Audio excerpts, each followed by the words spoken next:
A little test of faith. A true story of God's all-sufficiency. Have you ever obeyed God and things got worse? Have you ever followed divine instruction only to be met with silence, lack, and a test of trust? This is my story, a little test of faith that reminded me God still feeds Elijahs. I had just returned from the United States. God had told me it's time to return home. So I obeyed. No arguments. No questions. But 6 months after I came back, I found myself in a tough place. My finances depleted, my strength fading, my confidence trembling. I began to ask, Lord, did I hear you right? Then the Lord gave me another instruction. Go on a 7-day fast. Don't leave your house. I obeyed. Day 1 passed. Then day 3. Then day 5. I stayed indoors, praying, trusting, weakening, but waiting. By the 7th day, all I could think of was food. As I sat planning my break-fast meal for the next 3 days, a voice spoke. What exactly do you want to eat? I laughed. That must be my hungry stomach talking. But the question came again and again.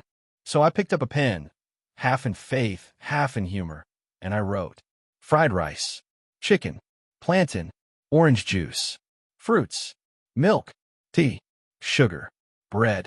I said, Lord, if this is you, then prove it. Let's see you do the unlikely. And he replied in my spirit, is that all? I chuckled and said, well, whatever else you want to add. At break time, I worshiped. No food in sight. No knock at the door. But I danced like a child on the lap of his father. Not for what I had, but for the God who never fails. Then came a knock. It was an elder from my church, one of my bosses, and his wife. They were heading to the airport to pick a friend from London. They asked me to join them. I hesitated. I was weak. I hadn't eaten in days. But I followed. Maybe, I thought, we'll eat at the airport when the friend arrives. At 8 p.m., the flight landed, but their friend never arrived.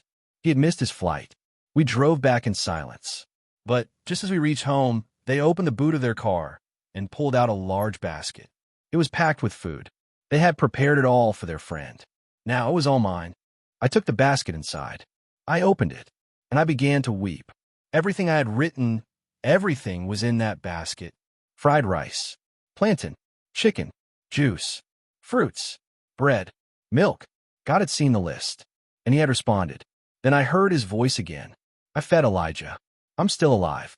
I can arrange all things for you. That was just a little test of faith. God didn't just supply what I needed. He matched my faith. He showed me that his name is still Jehovah Jireh. He is not retired. He is not overwhelmed. He is all-sufficient. So if you're in a season where God feels silent, if you're obeying but not understanding, hold on. He sees your list. He hears your hunger. He still feeds Elijahs. Raising hands, keep trusting. God will come through. If this story blessed you, like, comment, and subscribe. Share your own story of faith below. Let's build each other's faith.